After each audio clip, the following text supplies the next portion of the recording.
Hello, everyone. Welcome to Barca News. It is July 11th, 2025. And my God, I got a lot of news for you today, including that Barcelona have signed a new sponsorship deal that will appear on the Barcelona kit, or the sleeve to be more specific.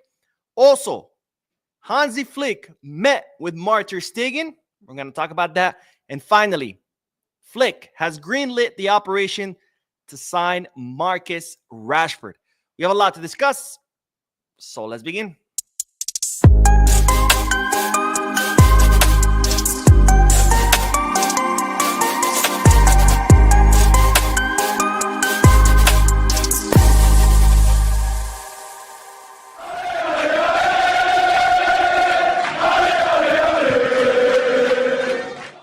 Hello everyone, welcome to the channel. My name is Mo, and this is the Barca News live podcast, which is on every Mondays, Wednesdays, and Fridays, where not only we discuss Barcelona news, but we also get to interact with you lovely people in the chat section by reading your comments, answering your questions, and getting a discussion going live. That's why I love podcast days. For those of you who will be watching when the podcast ends, I will be putting timestamps in the description and chapters in the timeline in case you do want to skip through the discussion and get straight into the news. Having said all that, make sure to hit the like button, subscribe to the channel, drop a comment. All this helps the channel continue to grow. If y'all looking for any Barcelona jerseys, merchandise, including the new kit, make sure to hit the Goal Kids kit bag or Fanatics.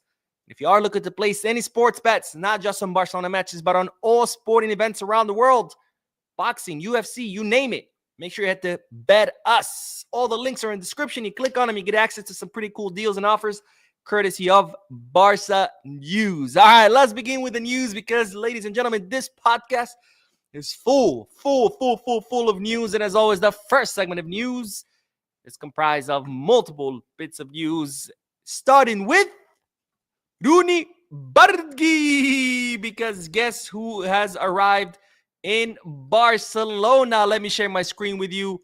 But here you have it, folks. Roony Barghji has officially landed in the city of Barcelona. That's the international airport El Prat. And here you see him headed to his vehicle that would pick him up, and then of course take him to Barcelona. But Barcelona's almost newest signing, Roony Barghji, is officially in Barcelona ahead of the July 13th medical exams, because as I reported in yesterday's video, Roony Barghji has already passed his first medical exam, or the first part. Now that he's in Barcelona, he will report to the July 13th medical testing, where all the players will report to, or at least the players that have been called up on. And that will be the second part of the medical exams, where he's going to undergo extensive testing, more specifically that knee of his, because as you know, he suffered an ACL injury where he had to undergo surgery. He was out for a very long time. So Barcelona want to be sure 100% that knee has healed and that Barghji is ready to take on, the demands of a team like Barcelona. Now, if that test goes well, the signing will be made official.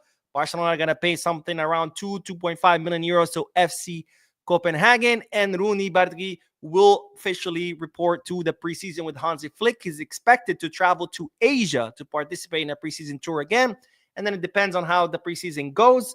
We'll see whether he stays on the first team or he continues playing with Barca Athletic, because Roony Barghji is technically a Barca Athletic signing, but with first team dynamic, meaning that he will train with the first team, maybe be called up to some matches. But again, it's all got to depend on that preseason. If he does great, he stays on the first team. Not so much, he'll play with Barca Athletic, but stay in first team dynamic. And there is a third option on the table, which is a loan option. If Barcelona think, okay, this guy has potential, but still needs, a little more honing, then they might send him on loan with Mallorca, keeping close tabs of the player. And again, all this will depend on the preseason. We'll see how he does. Again, great expectations. Stays the first team, not so much. Maybe Barca Athletic, maybe loan. We'll see what happens. Now, on to the next bit of news, because, ladies and gentlemen, Saudi Arabian sources are confirming that Al Nassr, the team where Penaldo plays, is preparing an offer to Rafa Yuste that he will not be able to reject. We talked about this last podcast, I think, or one of the videos that I made, I make a million. I can't even remember. But I told you how reports in Saudi were stating that Al Nassr were looking at Barcelona's vice president, Rafa Yuste, in order to replace their CEO who is about to leave, Majid Al Jaman, and that they were, interested in hiring Yuste to run Al Nassr. Now, when I told you that was only interest. But now, new reports have surfaced that Al Nassr are already preparing a multi-million-dollar offer to Rafa Yuste, so he cannot refuse, an offer that he cannot refuse. And these reports go even further, stating that Rafa Yuste would actually be interested in making the switch. Now, as far as people close to Rafa Yuste, they're saying, no, we haven't heard anything. We don't know anything. Rafa Yuste has not told Barcelona he's leaving, kind of like denying things, not completely, just saying he hasn't told Barcelona he's leaving. But Saudi Arabian sources assuring that Rafa Yuste would be in favor of this move, which, of course, if that does happen, it would be a big blow to Joan Laporta, because not only is Rafa Yuste the vice president of FC Barcelona, but he's a very close friend of Joan Laporta. He was with him during the first presidency. He's now with him during the second presidency. They have businesses together. They're very, very close friends. So if this happens, it would definitely be a big blow to Laporta. But then that report in Saudi Arabia goes even further, stating that Barcelona would be interested in signing Majid Al Jaman, the CEO of Al Nassr who is leaving. So kind of like a swap, where Rafa Yuste would go take over Al Nassr in the place of Majid Al Jaman, and Majid Al Jaman would come to Barcelona, kind of like a way of Barcelona establishing links with Saudi Arabia and the Middle East, where, of course, there's a lot of money in football and where Barcelona can make a lot of money. Now, the latter reports are not too confirmed about Barcelona hiring Majid Al Jaman. I hope not, because I think that will be a downgrade to, a vice president of Barcelona who's been at Barcelona for so many years, to be replaced by someone who managed Al Nassr. With this board of directors, honestly, anything is expected. After all, we've had 30 plus executives leave, and instead of being replaced by other competent executives, Laporta has replaced them with his friends, with his close friends. That's why in the Catalan media, Barcelona have been dubbed, El Club de Amigos, or the Friends Club, because that's pretty much what has happened, where Joan Laporta has surrounded himself with his close friends rather than competent people. And I think that's why we're seeing kind of like a different second half of his term, where the first half of his term was splendid. He was doing amazing things, and that was because he was surrounded by capable people. And then when those people left and he surrounded himself with his friends, now we're seeing a lot more mismanagement than we did before. But anyway, so let's move on to the next topic before people who absolutely adore Laporta lose their shit. Like, oh, Mo, you're a Laporta hater.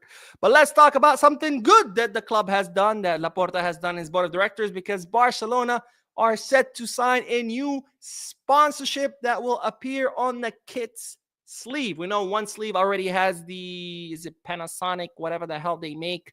And then on the other sleeve, it will be the new sponsorship which Barcelona have signed with the Democratic Republic of Congo, the DRC. It's reported that Barcelona are steps away from, or very close to, finalizing this deal. In fact, the sports minister of the DRC, Didier Budumbu, flew to Barcelona in order to close this deal, where Barcelona will have on their sleeve, on the sleeve of the kit, the sentence RDC, the heart of Africa. Now, it's RDC because in Spanish is República Democrática del Congo. So Republic Democratic of Congo versus Democratic Republic of Congo. So in English is DRC. In Spanish is RDC. So RDC, the heart of Africa. This is a sponsorship with the Democratic Republic of Congo in order to promote tourism to the DRC. And there's another aspect to this sponsorship deal where Barcelona will have a collaboration with schools in the DRC through the Barca Foundation. So in other words, the Barca Foundation will have some kind of philanthropic work with schools in the DRC, donations, not too clear, but that's kind of the part of the sponsorship. And here's the good news. This sponsorship will mean that the DRC will pay Barcelona 10 million euros per season for the duration of 3 seasons. So 30 million euros Barcelona will get over the course of 3 seasons in order to have RDC, the heart of Africa, on their kit sleeve. And this, of course, is great news because more income for the club, which is exactly what we need right now in order to get out of the financial hole. And of course, they'll help the 1-to-1 rule, which guess what? That's going to be our next segment, the 1-to-1 rule update. All right, let's see what the comment section is saying. And then we'll talk about the 1-to-1 rule. Let's see. Mike Valencia says, hey, Mo, I don't know if you've seen the pink fan version of the Barca kit, but I highly recommend taking a look at it. It's so beautiful. I wish it was an official jersey. Cheers. I actually have not seen it, but since you mention it, let's look at it. Let's see. Barcelona fan kit pink. Let's see if something comes up. As suspected, nothing is coming up besides the previous kits that Barcelona wore that were pink. So I'm not seeing it. Let me try Twitter or X or whatever the hell it's called now. Barcelona pink fan kit. Let's see if that pulls something up. No, I don't see anything on here either. But if you want to send it to me through the Instagram account, again, the channel has an Instagram account. If you want to send it to me through a DM, I think that'd be amazing. I have not seen the fan version or the pink version that you're talking about, but I'll be interested to see it for sure. Let's see. Noob Master says, what's up, Mo? How much does Antonio Nusa cost? And is he a good option for the left wing? I would want him to be the backup for Rafinha. Let's see. Anthony Nusa. No, what's his name? Why am I blanking on his first name? Antonio. Yeah, Antonio Nusa. Let's see. Antonio Nusa has a market value of 28 million euros with a contract until 2029. So if I had to guess, being that he plays for RB Leipzig, which is a selling club, a club that loves to put huge price tags on their players, I would probably say they would want 50 or 60 million euros. Now, Nusa was considered by Barcelona briefly. However, they decided not to pursue this option because they still think he's a little green. And what do I mean by that? That he still needs a little more experience. And again, 2029 contract, that means 4 years contract on his left on his 4 year left on his contract. I'm guessing RB Leipzig will probably want, a hefty price. But I would definitely love to see Nusa at Barcelona, but is not someone that Barcelona are currently are considering. Morgan says, hey, Mo, any new player is welcome. We are failing in the market. No, we're not. I don't know why there's this perception that Barcelona has to sign players every market. We don't have to sign players every market. We should only sign players if we need players. So to say that we're failing because we're not signing, I mean, we signed Joan Garcia. Now we have, 2 goalkeepers, technically 4, 5 if you count Cochin. All the other positions are reinforced. The only one that needs to be reinforced is the left wing, which of course we still have plenty of time. The market literally just opened 10 days ago, and there's still another 2 months left on it. To say we're failing, not really. Pedri says, I know this will never happen, but imagine if Barca signed Rodrigo from Madrid.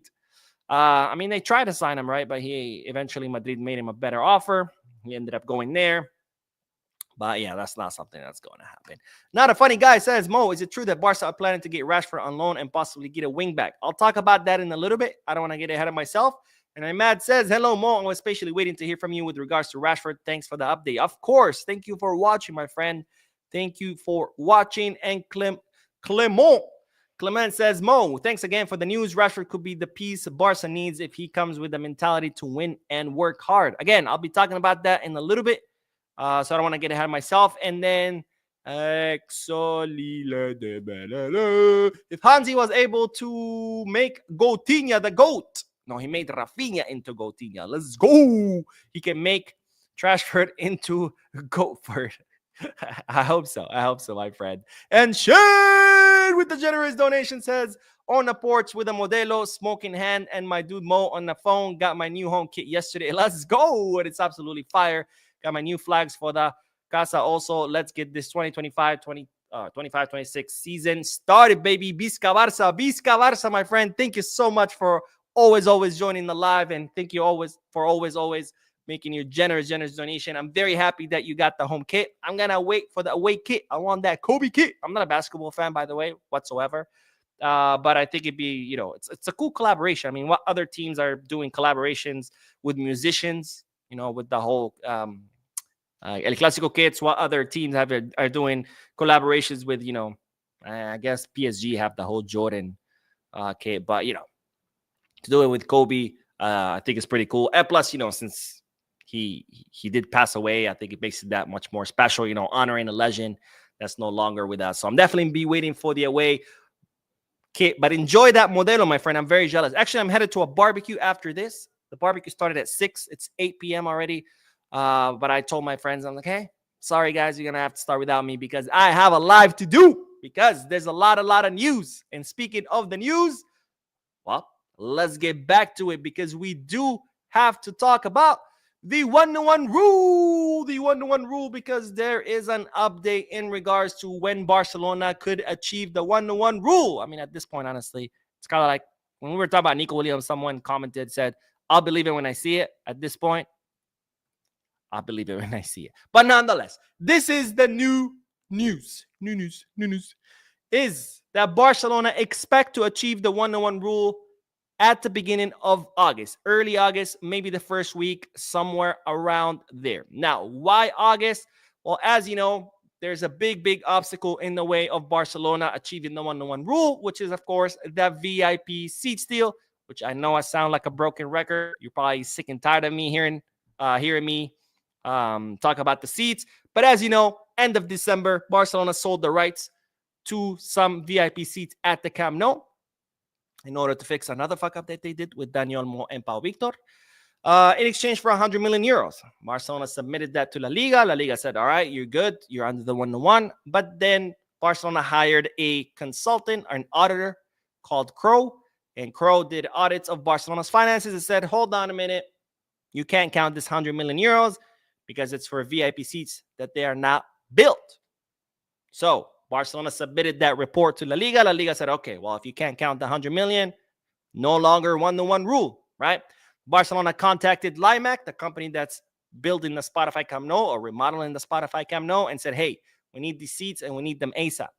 Limac says, don't worry, I got you. So they went ahead and built those seats. So now Barcelona have gone back to Crow and said, all right, you told us we couldn't count the 100 million. But because the seats were not built, now they're built. Can you issue a new report counting them? Now, Barcelona expect that Crow will issue a report recommending that, yes, the 100 million euros can be accounted for since the seats are now built. And they expect this auditing report to be done by mid to late July. Once that report is done, Barcelona will forward it to La Liga. And that's when they expect to achieve the 1-1 rule, except there's an asterisk. There's always an asterisk. Well, there's actually two asterisks. The first thing is Barcelona have only received 58 million euros from this deal, meaning there's still 42 mil that Barcelona have not received. So Barcelona have requested from Crow to still count the full 100 because, of course, there's a contract, there's a promise of payment. So it's kind of like, trust me, bro, we're going to get the rest. You just, issue the report stating that you count 100 million euros, which Crow is expected to do it. So that's not a problem. The second asterisk, and this one could be a problem, is that Barcelona also need to clear space on their wage bill. Even if they achieve the 1-1 rule with the seats, they still need to remove salaries from their wage bill in order to register Joan Garcia, Wojciech Szczesny, who just got signed again. Technically not a renewal because his contract expired and then he signed. And, of course, Rashford, which we'll talk about later if he does end up coming. So, how can Barcelona do this? Barcelona are going to have to either get rid of Ter Stegen or make some other big signing. Sale. And this is why I say this second asterisk is a big one because A, we're not sure if Ter Stegen is going to leave or not. And B, if we're talking about big sales, who's it going to be?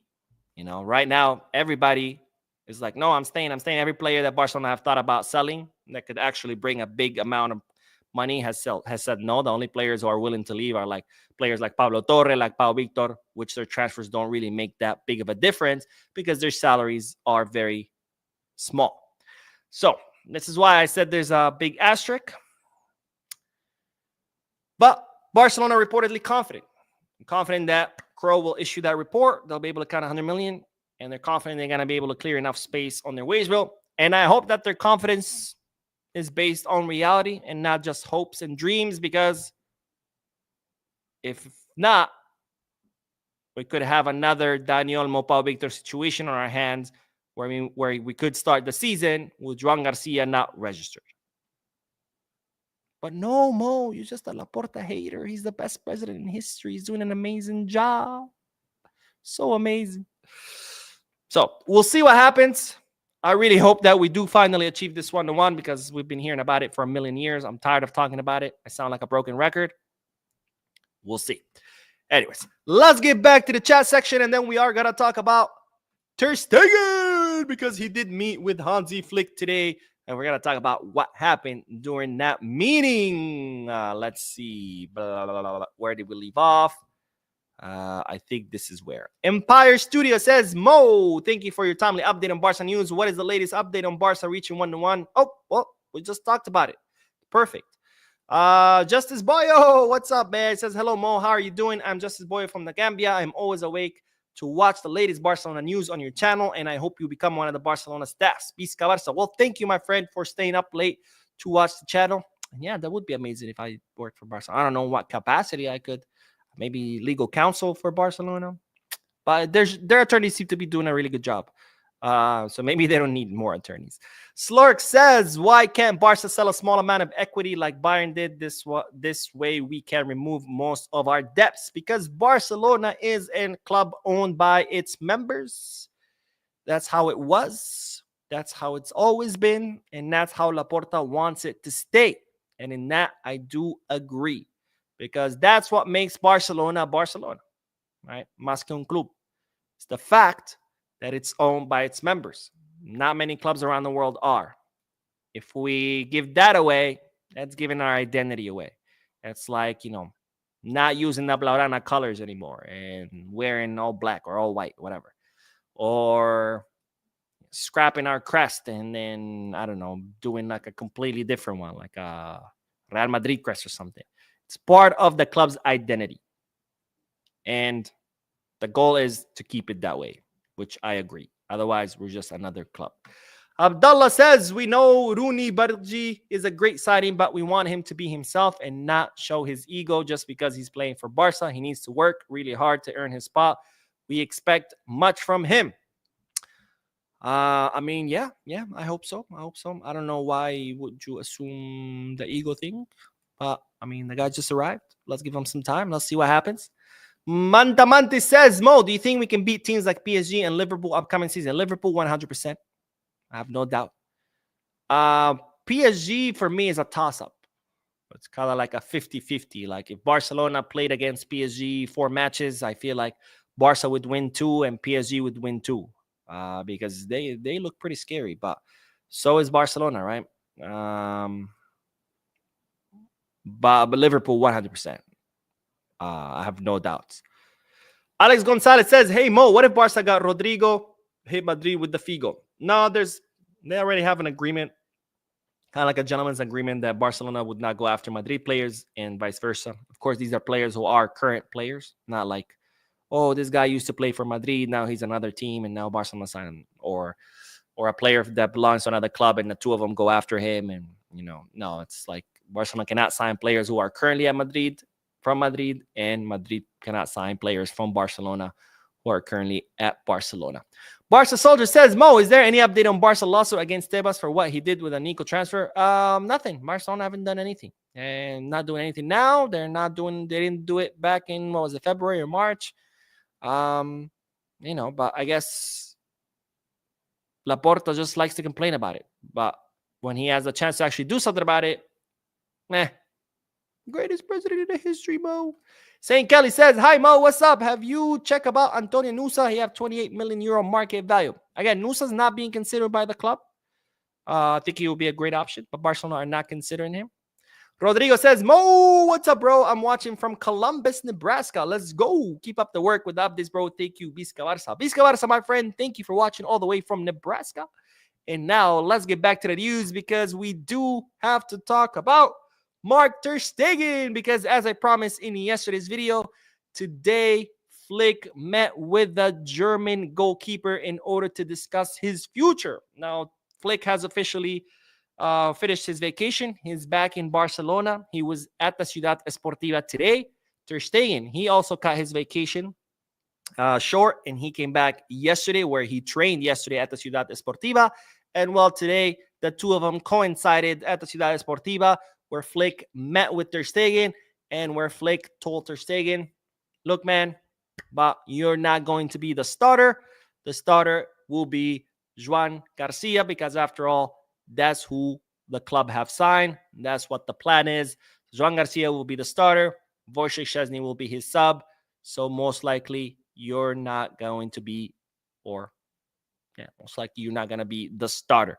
So right now the ball is in Marc Ter Stegen's court. So far his position was like, nobody has sold me anything. So there's no reason for me to think otherwise or to leave.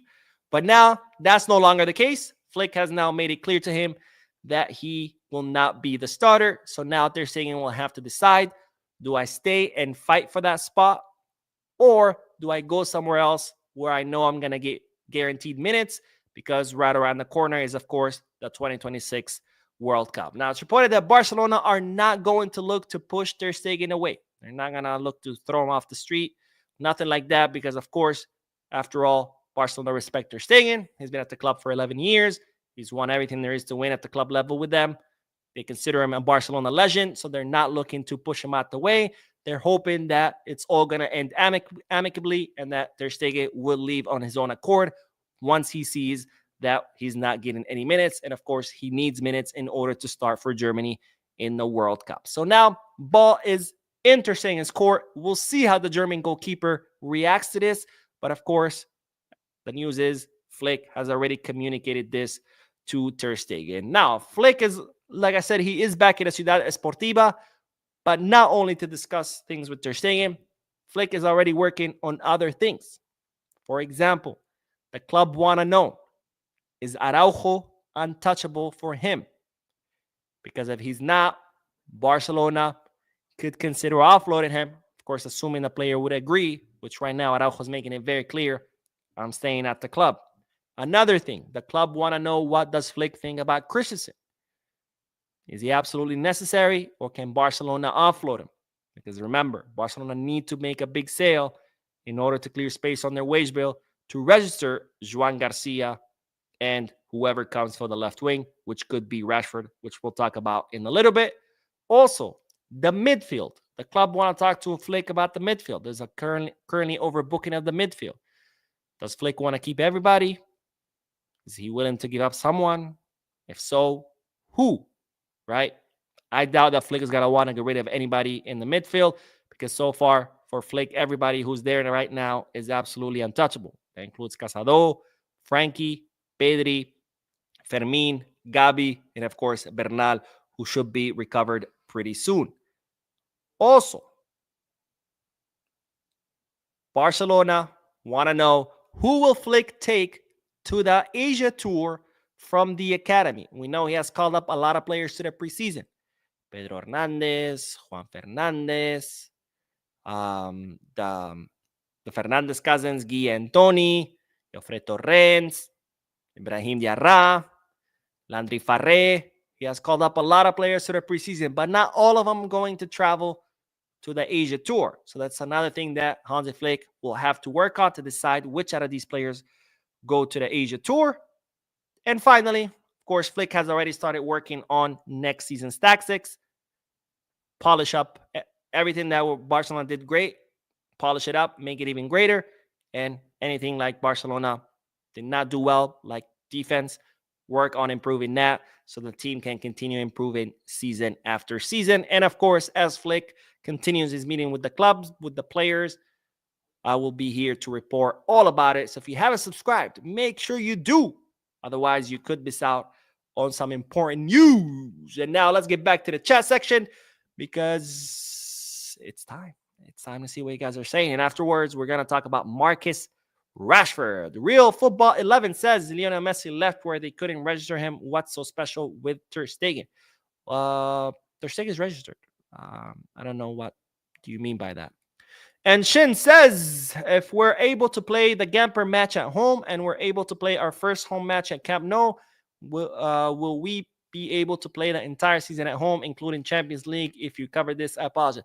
So the idea is, to the Joan Gamper Trophy right now, it's we're not 100% sure. You know, initially they had told us it's only going to be 25, 30,000 people. Then Laporte said, no, it's going to be 60. Now they're talking about maybe it's going to go back to 30,000 people. The Joan Gamper Trophy is not 100%. But the idea is for Barcelona to play the entire season at the Camp Nou once La Liga begins. That's why Barcelona requested from La Liga to have the first 3 matches away, right? Because Barcelona going to play 3 matches or 3 fixtures. That's 3 weeks. Then there's a FIFA international break. Then by the end of September, Barcelona believe that the stadium will be ready 100%. Well, not 100%. The first 2 rings, obviously. The third one is still being built. So the idea is that by the end of September, yes, Barcelona will play the entire season at the Camp Nou. There's no plans to play somewhere else, at least for now, right? The contract, the rental contract with the Olympic Stadium is done. Barcelona emptied all their stuff already. They did that at the end of the last season. They haven't signed a new contract. They haven't renewed, nothing. The idea is to play the full season at the Spotify Camp Nou. The question is, how many people will fit for the Joan Gamper Trophy match, which is on August 10th? That's what's currently in doubt. As far as Barcelona playing at the Camp Nou the whole season, that's not in doubt. That is planned, and that's what Barcelona aim to do. Islam is the only way to salvation, says Barca under Flick will never get defeated by PSG unless the players are suffering from fatigue. I wouldn't say never. I mean, right now, PSG are the best team in Europe. They're the Champions League champions. Looks like they're about to get the Club World Cup as well. I wouldn't say never. Stefan says, Mo, can the club open a dedicated account where associates can voluntarily donate money to support the club in this period? Regards. I mean, I guess they technically could. But I don't know how good that would be for PR. You know, like, oh, look at Barcelona begging on the streets for money. I don't know. Shin says, saw a video today of Flick arriving at the practice facility. He got out of his Cupra and passed for pictures with fans and kids. For pictures with fans and kids and signed autographs. He's a total class act, 100%. And he does that often, by the way. Even like on the way to away matches, he always stops, take pictures with the fans, signs autographs. I would love to see him one day. Hopefully, I get to meet him one day. Abdullah says, if we are going for Rashford loan deal, then we must promote Barghji too for the backup and manage time for both players. Barghji has been called up to the preseason. We'll see how that goes. Again, preseason is always key because that's what Flick will get to watch these players up close and then decide on who can be called up to the first team, who can train with the first team, and who needs to stay where they at right now because maybe they're not ready yet. All right, let's get back to the last bit of news, and then we'll do more comments. But let's do the last bit of news because, ladies and gentlemen, Hansi Flick has greenlit the operation to sign Marcus Rashford. Yes, you heard that correctly. Hansi Flick has said, okay, bring me Rashford. I will do my miracle with him the way he did with all the players at Barcelona, because let's be honest, it's not just Rafinha who became Coutinho, not just Ferran who became a super sub, but honestly, everybody under Flick has performed better. Maybe not Araujo, but everyone else has. So Hansi Flick has now greenlit the operation to sign Rashford. Now, I told you a few days ago that Fenerbahce were considering the signing of Marcus Rashford because they have, of course, Jose Mourinho, who did coach Rashford at Man U. But it's reported now that Fenerbahce has ruled out this operation, meaning that Barcelona no longer have competition from the Turkish club. Plus, I don't know if Rashford would have preferred Fenerbahce over Barca. I doubt it. Nonetheless, let's keep going. Also, I told you yesterday that right now, there wasn't a general consensus within the club on who to sign. Leao was Laporta's favorite option, but a lot of people within the club did not trust that option. I don't. Deco likes Luis Diaz, but of course there was the whole problem of the signing of the transfer fee, and now it seems that Barcelona are getting ready to rule out Luis Diaz because Bayern Munich made an offer, and Liverpool said no, thank you. We will not accept anything less than 85 mil. And of course, Barcelona seeing this, they're like, okay, we cannot afford that. So it looks like that option is going to be going out the window pretty soon. And there's Lookman, who just like Leao, some people like him within the club, but there's other people at the club who also have doubts. And I told you that Rashford also didn't generate consensus, but he was the option that was gaining the most traction, right? So there was Luis Diaz. He was the priority. Doesn't look like it's going to happen. There's Leao, not much consensus. Lookman, not much consensus. Rashford, no consensus, but it was gaining traction, right? That's what we talked about in yesterday's video. Well, now Hansi Flick has decided that Rashford would be a good addition to the team. So he has greenlit this operation, which of course this means that Barcelona could now initiate talks with the player for his signing, which should not be very difficult. Why? Because Rashford has made it very, very clear that he's dying to come to Barcelona. He's willing to force a loan because Man U wanted a permanent transfer. They wanted 40 to 50 mil. Now they're willing to accept the loan because Rashford has forced their hand. Also, he's willing to accept a big salary reduction. So it shouldn't be too difficult if Barcelona pick up the phone. I'm sure they'll be like, hi, Rashford. Yes. Okay, hold on. Yes. And bam, it's going to be a done deal. Now, of course, the signing this will be a one-season loan with an option to buy at the end of the season. That's what Barcelona want. They're not going to accept a permanent transfer. I don't blame them because, after all, Rashford does come with a little bit of risk or a question mark on how he's going to perform. Again, like I said before, I think Rashford is an incredibly talented player. When he is fully focused, when he's on top of his form, he's one of the most lethal attackers in Europe. But of course, there's always been the problem of his, discipline and dedication. So hopefully now he'll come to Barcelona at a point in his career where he'll be ready to fully focus because, after all, he is 27. This technically is his prime years.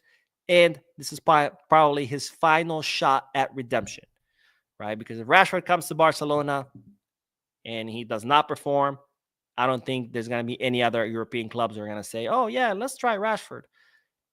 So hopefully, if he does come, he comes ready to put in the work because, like I've said, when Rashford is on top of his form, he could be a menace. He could be an absolute menace. All right, let's do the chat section. That was all the news for the podcast, but let's see what you guys are saying, and then we'll end this. But let's see. SS says, I kept telling Barghji has a younger brother named Ryan. Now reports say he'll come to the club. Remember, Yamal Ryan. I do know of Ryan, but I'm not aware of any. I did see, I think when I was on Twitter looking for the video of Roony Barghji, someone had posted, Barcelona have signed them. It's like, all right, come on. I know people enjoy likes, but come on. We don't need to make. It's like actually I should have put this phone in the picture in the in the slides, but I was going through my phone yesterday, deleted pictures and screenshots that I'm always taking screenshots. And I came across a screenshot that I had taken, I think, a month ago that I wanted to share with you guys, and I completely forgot. But it was a report stating Lamine Yamal tells Rafinha the truth that he wants to go to Real Madrid. Everyone saw that. I laughed my ass off. And I screenshot it. I completely forgot to share it with you guys. But my God, the shit I come across when I'm doing my research on these videos. I mean, these days, all these Twitter accounts and Instagram accounts, they'll say anything for likes. Like anything. It's like, oh my God, don't be that desperate for likes. Alex Fong says Rashford is worth 200 million. Well, if he bring back his unstoppable winning mindset, hope the best. Hansi Flick bring back prime Rashford. I don't know about 200 million. Okay, not even Lamine Yamal is worth that. Lamine Yamal is right now worth 180, if I'm not mistaken. So I don't know about 200 mil. Del Davis says, hey, Mo, finally catch up the live. Keep up the good work. Bisca Barca. Thank you, my friend. Bisca Barca. And Slork says, que Laporta and some of his friends pay a small amount of money out of their own pocket to deal with the one-to-one rule. I mean, yes, but that's not really their obligation. I mean, it's, you know, I don't know about putting you. I mean, would you put if you were working at your job, whatever it may be? Let's say it's a restaurant, and the owner says, "Oh, I'm gonna need buy a new walk-in fridge. It's gonna cost 100,000." I mean, could you put your own money to pay for that fridge? Sure, but should you? Would you? Why? After all, you're just an employee there, not a business owner. So I guess they could, but the question is, why would they? Shin says, I feel like Rashford is going to be another Cancelo. I hope I'm wrong, but who knows? Yeah, Rashford is a coin toss, right? For me, it's he can either be an Aubameyang, someone who was doing terrible at their previous club and then comes to Barcelona and has a great season, or he could be Cancelo slash Felix, right? The two Joaos, where they were doing terrible at their previous clubs and he came to Barcelona and then continued down the same pathway. So it's a coin toss. It's a coin toss. Hopefully, it's the former, not the latter. Hopefully, Rashford ends up being another Aubameyang who can come and absolutely kill it. Because if Rashford can play like the way he used to play before it all went downhill from him, our attack would be so lethal. I mean, Lamine on the right and Rashford on the left cooking, it would be so lethal. But of course, the question is, will he? I hope so. I really, really hope so. Ross says, I like Rashford. I know he will behave at Barca. I mean, he has to. You never know. Perhaps a lower replacement for the future. Are we going for Dumfries or is that still out as you mentioned post ago? Um, so Rashford obviously will play in the place of Lewandowski. I'm sure this season, not the whole season, but give him rest or depending on the team that the Barca's playing against. I'm sure there's gonna be changes between Lewy and Rashford because Rashford can technically play as a center forward, but as a permanent solution, as like next year Lewandowski leaves and Rashford just stays in his place, no, because we need a dedicated center forward, like a natural center forward, specialist, I guess. As far as Dumfries, there is talks that Barcelona could consider signing a fullback, someone that can play on both sides. Not sure if it will be Dumfries. He is on the list of the possible signings, but time is against Barcelona because Dumfries' clause is only valid until July 15th, which is a 25 million euro clause. So we'll see what Barcelona decide, but they are now considering if they can't bring a left winger that Barcelona want, that they instead invest that money in bringing a fullback. But that decision is not final. Noel says, hey, Mo, tuning in from DR. Let's go. Thanks for all the news on our beloved club. What's up with the players' exits so far? So we know Pablo Torres done, right? Pau Victor, there's still. And then, of course, Ter Stegen, so far, he hasn't made a decision. Flick already talked to him. Christensen, Barcelona won out too, but he's insistent on staying. So besides Pablo Torre, there's really not much news on the exits. Let's see. Snowman. All right. Says, finally catching you live. Hello, Mo Samuel from Coventry. I love your show. Even my wife knows your show from the intro. Well, thank you, my friend. I appreciate that. Let's see what else. Mr. XP says, not gonna lie, Mo, I think Rashford is a good signing. I don't know about Leao or Diaz, but I feel like we should get Rashford on loan to see if he can be a starter, and I still think we should get Newsom. Yeah, I mean, Rashford, I guess, would be much lower risk, obviously, because it would be a loan. And if it doesn't work out, you send them home packing, and you're good to go. Versus, if you make 85 million euro signing on Luis Diaz, and if he doesn't work out, you imagine being out 85 million euros? And by the way, even if you sign Luis Diaz and it does work out, you're out 85 million euros anyway because he's 29 or 28. And that's, that's when any player will be at their most expensive value. After that, the value starts to plummet. So even if it does work out and you want to sell him in 2-3 years, you're not going to get anywhere near the 85 million euros you paid, right? If you get a third, you'll be lucky. So that's why, I like Luis Diaz. I think he's a good player. I think he'll be a great addition. But 85 million euros for a 28 or 29-year-old, that's insanity. I would never. If you told me 30 mil or 35, I'm like, all right. Even if you told me 40, I'd be like, all right, that's a little pushing it. But 85, I mean, what are Liverpool smoking? What is Bayern smoking, offering them 60 mil fixed plus 20 in add-ons? I mean, that's crazy, man. On a 28, 29-year-old. And again, I'm not saying he's old. He's in his prime years, but that's the highest their value is going to be. And that's the highest his performance is going to be. After that, it's just all downhill, right? Players, they get better and better, and their price goes up and up and up, and then they reach the top, and then boom, right? And then their value and their performance starts to go down. Luis Diaz is right here. He's about to start making that turn, right? So why would you invest so much on a player that his performance pretty soon is going to start to dip, his price is going to start to dip? That doesn't make sense to me. If it was 22, 23-year-old Luis Diaz, I'll be like, all right, yeah, sure, invest that because he's only going to keep getting better. But that's not the case with a 28, 29-year-old. The opposite. He's only going to start getting worse. Now, she's not going to be like immediate, but gradual.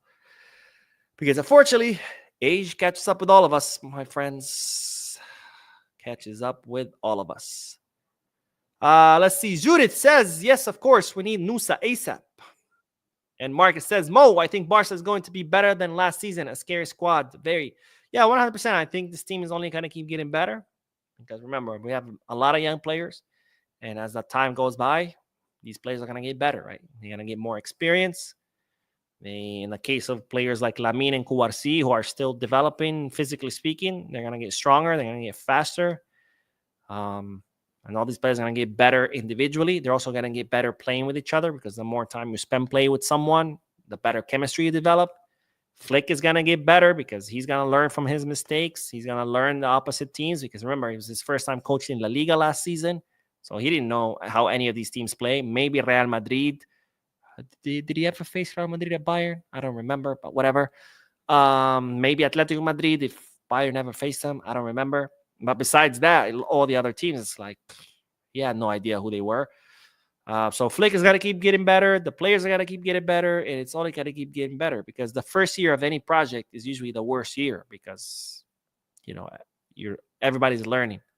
And if our first and / worst year of this project meant winning 3 domestic trophies and making it to the semifinals of the Champions League, that's one hell of a start. Usually when teams start a project, they're like, all right, first year, we're not winning anything. All right, that's it. Done. But that's okay because we'll start winning eventually. That's usually the attitude. Here, first year, boom, 3 trophies. I mean, I think that's a great, great start. Richard says, Mo, let's be honest, PSG is a threat. That is why quality left back, backup, and pure winger is essential. You feel me? I mean, I didn't say they're not. That's why I said, for me, it's a coin toss between Barcelona and PSG. If Barcelona and PSG faced each other 4 times, I think Barca would win 2 and PSG would win 2. I'm not saying they're not a threat. I mean, right now, they're the best team in Europe. So, yeah, let's see what else. Thank you for your donation, by the way. Thank you for your donation. God, why did this move on me? There we go. I think I left off here. La Bestia Barca says we should sign Vanderson. Vanderson was on the list of considerations, but then Barcelona decided they weren't going to sign anyone for the right back because they have Koundé, Eric, and Hector Fort. But now Barcelona are considering someone who can play on both sides. Not a final decision. They're thinking maybe they could. We'll see. All right, let's do one more comment and then we will end this. But SA says, remember, Alphonso Davies, the one would be cool. I think we have our own Alphonso Davies in Balde. I don't think we need Alphonso Davies. But anyways, with that, ladies and gentlemen, this podcast comes to an end. Thank you so much for tuning in, for your comments, your likes, your subscriptions, your incredibly generous donations. Don't forget to hit the like button, subscribe to the channel, drop a comment, and as always, Visca Barça.